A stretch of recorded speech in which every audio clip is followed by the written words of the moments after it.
Hello friends, welcome back to the Cantor's Corner.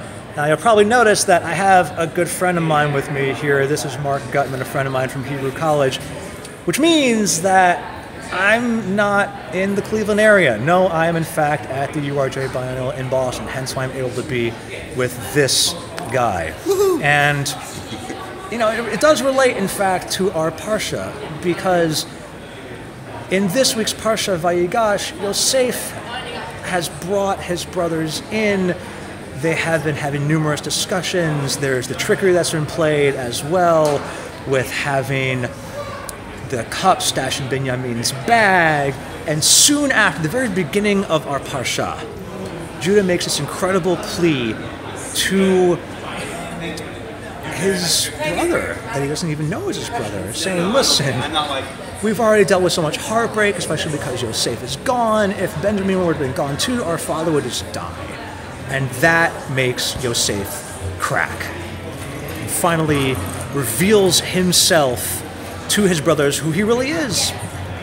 When his brothers relay the news to Jacob, Jacob is ready to go and meet Yosef, saying, he's alive, it's time for me to go. And it's coincidentally at that same point that Jacob finally gets prophecy once again from God. Throughout this entire time that Yosef has been considered dead by Jacob and the family, Jacob has been unable to have a connection with God. This relates to our connection to the world around us. I fully believe that the way that our society is structured is to try and put blinders on us to keep us unaware of the important issues that are at hand. Thank goodness some of the blinders are being taken off recently with the numerous allegations of sexual harassment being made up from people of power, but this is only the beginning. What about the rights of those who have been trampled on by our nation?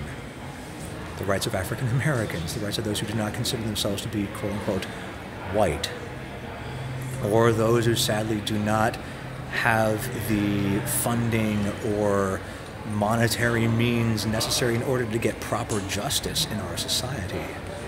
I believe that if we take off these blinders that have been put on by us, that we might have unintentionally placed on ourselves, if we take those off and we fully look at the world around us, we can bring in that same presence of God that Jacob experienced when he was able to tap back into reality. When we do so and experience the whole world that is around us, both the good and the unjust, we can let in that presence of God and we can work with the full knowledge of what is around us to better our society.